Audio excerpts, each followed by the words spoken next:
Pemirsa masih di IDX langsung closing dan langsung saja kita akan coba lihat saham-saham pilihan apa saja yang direkomendasikan oleh Bapak Kris Aprilioni dan mungkin saja bisa menjadi salah satu referensi untuk Anda, terutama dalam menghadapi perdagangan di pekan depan. Saham pilihan yang direkomendasikan, yang pertama ada TAPG, direkomendasikan buy dengan support yang bisa diperhatikan di 550, resisten hingga ke 720. Selanjutnya dari properti ada CTRA, juga direkomendasikan buy, support yang bisa diperhatikan di level 1000, kemudian resisten hingga ke 1200.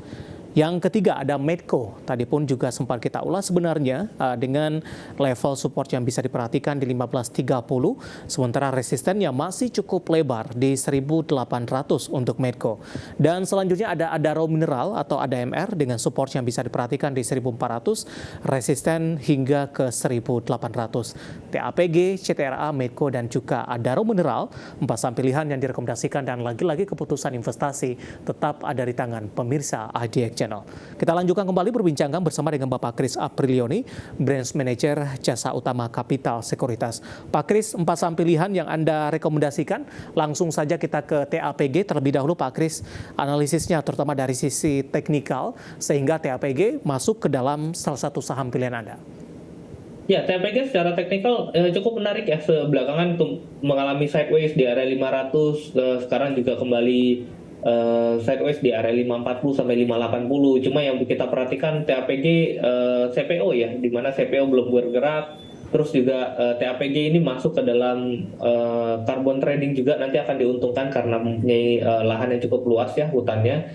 Jadi nanti terus juga ada bursa CPO juga akan kembali dibuka, mulai dibuka nanti di bulan depan. Jadi ini juga menjadi sentimen positif seharusnya bagi emiten-emiten CPO. Untuk itu TAPG menurut saya cukup menarik di saat sideways saat ini.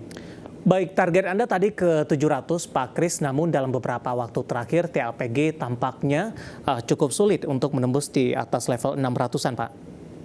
Ya, kalau kita melihat mungkin belakangan 3 hari terakhir volumenya sudah mulai menguat ya, cukup signifikan, dan untuk itu resisten terdekat mungkin 620. Jika ini bisa ditembus maka 700 itu seharusnya akan cenderung cukup mudah untuk dicapai. Baik, dari TAPG kita beralih pemirsa ke saham pilihan kedua dari properti, ada CTRA, Ciputra Development Tbk, penutupan hari ini di 1,48% di 1030. Analisisnya untuk CTRA. Ya, CTRA juga sementara secara jangka pendek ini sideways ya di area 1000 sampai 1175. Jadi kemarin juga The Fed kembali menahan suku bunga, Bank Indonesia juga kembali menahan suku bunganya. Seharusnya ini juga menjadi sentimen positif ya bagi properti. Untuk itu menurut saya CTRA mumpung di area support, dan area kemarin turunnya juga cukup signifikan dari 1190, sekarang di dekat area 1000, menurut saya cukup menarik untuk diperhatikan CTRA. Baik, dalam 3 bulan terakhir ini CTRA sempat menyentuh di 1015, kemudian mencoba untuk bangkit di perdagangan hari ini, dan sebelumnya sempat menyentuh di 1170. Dari koreksi CTRA hampir ke 1200-an dan sekarang posisinya di 1015 sempat tertekan. Ini mempengaruhi pola pergerakan dari CTRA tidak, Pak Kris? Seharusnya masih cukup sama sih. Ini kembali masuk pada area sideways-nya. Juga kemarin area break di area 1000 yang di sideways sebelumnya juga kembali sekarang berada pada area support, mengetes area resistance yang kemarin. Jadi menurut saya sih masih cukup menarik untuk CTRA saat ini, mumpung harganya juga sudah cukup murah. Dari sisi fundamental ini, Pak Kris, rata-rata dari semester pertama 2023, saham-saham properti ini tampaknya sebagian besar membukukan kinerja yang cukup positif. Bagaimana Anda melihat prospeknya di semester kedua ini? Ya, kalau kita melihat memang semester kedua dengan infrastruktur yang terus dibangun, tol yang kembali menguat, banyaknya tol yang sudah mulai jadi gitu ya, tentu dapat menjadi sentimen positif ya bagi emiten-emiten properti, karena penjualan properti seharusnya akan lebih diuntungkan dengan adanya sambungan tol-tol dan kereta cepat yang ada di Jakarta. Tentu menurut saya semester kedua dan sampai akhir tahun nanti seharusnya penjualan properti masih cukup menarik ya. Baik, kita beralih ke saham yang ketiga, ada Medco. Tadi pun juga sempat kita ulas, review singkat saja Pak Kris dengan analisis buy untuk Medco. Ya, Medco sesuai seperti tadi yang kita bahas, harga minyak masih cenderung menguat dengan tidak adanya penambahan produksi, kemungkinan pemangkasan sampai akhir tahun. Jadi seharusnya Medco masih dapat diuntungkan sampai nanti akhir tahun. Range-nya cukup lebar, Pak Kris, 1.800. Seberapa optimis Anda untuk Medco mencapai level tersebut? Ya, kalau dilihat memang pergerakan Medco ya di September di bulan ini saja sudah meningkat sebanyak 50% kalau kita tarik dari September. Jadi menurut saya untuk di area 1.800 masih sekitar 20% ya. Itu tidak terlalu sulit ya untuk dicapai mungkin sampai ke akhir tahun nanti. Jadi untuk 1.800 mungkin masih cukup optimis dapat dicapai di tahun ini. Kita beralih ke sampel yang terakhir, Adaro Mineral, resisten yang dicatatkan tadi juga di 1.800. Di sesi kedua hari ini justru melemah di 0,67% di 1.480. Sebelumnya secara intraday tadi Adaro Mineral juga sempat tertekan ke 1460 ini. Analisis Anda untuk Adaro Mineral, Pak Kris? Ya, emiten-emiten energi dan basic material masih menguat ya di sektoral. Jadi Adaro Mineral seharusnya juga masih cukup menarik ya. Secara teknikal downtrend yang sudah turun dari area 3.000 sekarang sudah mulai terlihat adanya uptrend dengan memang pergerakannya belum terlalu sekencang emiten-emiten energi dan basic material yang lain ya. Jadi menurut saya masih cukup menarik nih, mumpung ada koreksi dan koreksinya juga sudah mulai terbatas. Hari ini ada pullback dari 1460 kembali closing 1480, tekanan belinya sudah mulai terlihat ya. Hari ini volume jualnya juga sudah mulai mengecil, jadi menurut saya masih cukup menarik nih untuk ada raw mineral untuk mulai masuk di saat ini. Baik, 4 saham pilihan yang direkomendasikan TAPG, CTRA, Medco, dan juga Adaro Mineral. Dan lagi-lagi keputusan investasi tetap ada di tangan pemirsa IDX Channel. Pak Kris, di WhatsApp interaktif kami sudah masuk beberapa pertanyaan ini. Saya langsung saja ke pertanyaan pertama. Ini tidak menyebutkan nama dan lokasi ini, Pak Kris. Saya akan coba cek dari pertanyaan sebelumnya. Tampaknya juga tidak pernah menyebutkan nama dan lokasi. Mau entry cuan, Pak, sebaiknya di harga berapa? Hari ini cuan tampaknya juga mengalami penguatan yang cukup signifikan. Dan sekedar catatan, cuan juga mendapatkan pengawasan khusus ini dari Bursa Efek Indonesia. Ya, kalau diperhatikan hari ini cuan naik ya sampai hampir 10% dengan volume yang cukup kuat. Memang secara tren ini masih belum ada patah tren, masih cukup bagus ya. Jadi untuk cuan perhatikan support 2750, ini area support terakhir yang tidak boleh ditembus dengan resistance di 3160. Jadi sementara bermain pada range itu. Kalau ingin entry, tunggu ke 2750 di bawah 3.000-an terlebih dahulu paling tidak? Oke, entry-nya itu berada pada area 2000 di bawah 2950. Jadi 2800 sampai 2950 itu menarik untuk entry.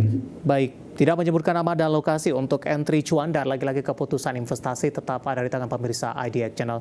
Pak Kris, kita akan jeda kembali. Masih banyak pertanyaan, kita masih punya satu segmen lagi dan pemirsa kami akan segera kembali sesaat lagi.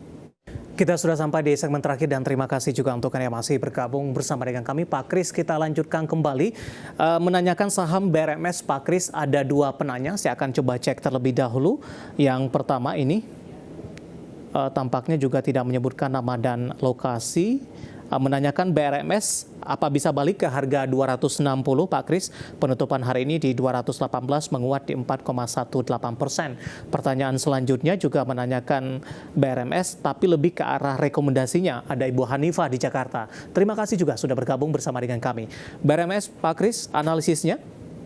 Ya, BRMS cukup menarik ya kalau diperhatikan hari ini akhirnya close high dibandingkan dengan kemarin-kemarin. Jadi secara teknikal ini sudah break dengan volume yang cukup bagus. Jadi kalau ditanya apakah dapat kembali ke area 260, mungkin dapat kembali ya, karena secara teknikal ini sudah kembali masuk ke area uptrendnya lagi. Tetapi perlu diperhatikan nanti pergerakan harga sahamnya ya. Selama trennya masih naik, mungkin 260 dapat tercapai. Jadi cukup menarik kalau diperhatikan area sekarang. Baik, selanjutnya ada Ibu Novi dari Jakarta. Terima kasih juga sudah bergabung bersama dengan kami. Menanyakan saham auto, Pak. Sudah ambil posisi nyangkut di 3.300, Pak Kris. Turun, ditahan atau dijual saja untuk auto? Oke, auto perhatikan area terakhir di area 3.000 ya. Selama di atas 3.000 masih punya potensi untuk kembali menguat, tetapi tidak terlalu signifikan mungkin menguatnya karena memang secara area 3.500, 3.400 itu merupakan area target fundamentalnya. Jadi di atas 3.000 ribuan mungkin 3.300, 3.400 mulai bisa mengurangi posisi. Baik, masih dari Ibu Novi di Jakarta menanyakan Emyor, Pak. Baru ingin masuk, direkomendasikan tidak untuk Mayora Indah Tbk? 2580 penutupan hari ini. Mayora secara sektoral ini consumer juga sudah mulai kembali meningkat ya. Ini juga mulai adanya pergerakan cukup positif, tetapi perhatikan sementara masih sideways dulu. Perhatikan area 2640 selama belum bisa di break, mungkin bisa buy sell di area range sideways di 2500 sampai 2640. Tetapi kalau bisa close di atas 2640 mungkin bisa ke area 2800 3000. Baik, selanjutnya ada Bapak Andrew dari Tangerang Selatan menanyakan perbankan big cap ini Pak, BBCA dan BBRI. Tadi pun belum kita ulas dari sisi teknikal ini. BBCA nyangkut di 9.200, BBRI tampaknya juga di level atas di 5.725. Kok tidak naik-naik ini? Bagaimana prospek ke depannya? Kita ke BBCA terlebih dahulu. Masih adakah peluang besar BBCA ke 9.200-an?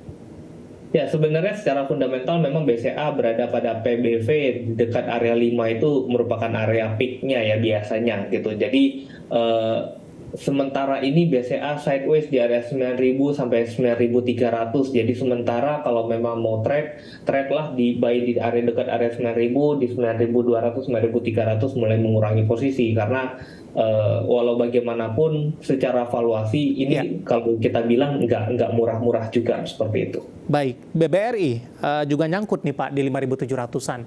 Penutupan hari ini flat di 5.300. Apakah strateginya juga sama? Ya, sementara BRI juga kurang lebih mirip ya di area 5.300 sampai ke area 5.600-an. Jadi sementara masih sideways di area itu. Baik, selanjutnya ada Bapak Farid dari Tegal ini. Terima kasih juga sudah bergabung bersama dengan kami. Kali ini menanyakan saham Dimas Pak, DMAS. Sampai akhir tahun sudah ambil posisi di 195. Penutupan hari ini di 176 dan tadi sempat menyentuh di level 174, level terendah hari ini. Ya, Dimas masih cukup menarik ya. Kemarin juga kalau kita perhatikan secara pergerakan sih masih cukup bagus karena tidak ada patah tren dan pelan-pelan mulai menguat. Seharusnya Dimas di area 170-an menurut saya masih cenderung cukup murah ya karena pembagian dividennya sendiri dalam setahun bisa mendapatkan sekitar 14-15% gitu. Jadi masih layak untuk di hold dan 190 mungkin bisa mulai average down ya kalau di area di bawah 175 atau dekat 170. Baik, selanjutnya juga tidak menyebutkan nama dan lokasi. Pak Kris menanyakan infrastruktur telekomunikasi, menanyakan Telkom ini Pak, peluang untuk balik lagi ke level 4.000-an dalam jangka menengah? Ya, Telkom di area balik area 4.000-an tentu dapat kembali ya karena memang secara valuasi ini juga cenderung cukup murah, apalagi kalau memang Telkom kemarin bisa turun sampai 3.000 di bawah 3.700 itu biasanya mulai area untuk pembelian Telkom cukup banyak ya biasanya, dan target sementara memang di range-nya Telkom itu biasanya di area 4.200 sampai 4.300 untuk saat ini. Mungkin sampai akhir tahun itu masih bisa tercapai. Baik, di hold saja berarti yang nyangkut di atas level 4.000-an? Ya, masih bisa di hold atau kalau memang koreksinya atau nyangkutnya di atas 5% mungkin bisa pertimbangkan untuk average down kalau dia kembali ke area 3.800, 3.700. Baik. Penutupan hari ini di 3860 menguat di 1,31%. Dan lagi-lagi keputusan investasi tetap ada di tangan pemirsa IDX Channel. Pak Kris, waktu kita cukup terbatas. Tampaknya pembahasan tadi mengakhiri kebersamaan kita untuk kali ini. Dan terima kasih juga untuk Anda yang sudah bergabung di WhatsApp interaktif kami untuk hari ini. Pak Kris, terima kasih. Sehat selalu, Pak. Ya, terima kasih Mas David. Baik, ada Bapak Kris Aprilioni, Branch Manager Jasa Utama Kapital Sekuritas. Akhirnya, saya David San Oval dan seluruh kerabat kerja yang bertugas mengucapkan terima kasih. Selamat berakhir pekan dan sampai berjumpa kembali.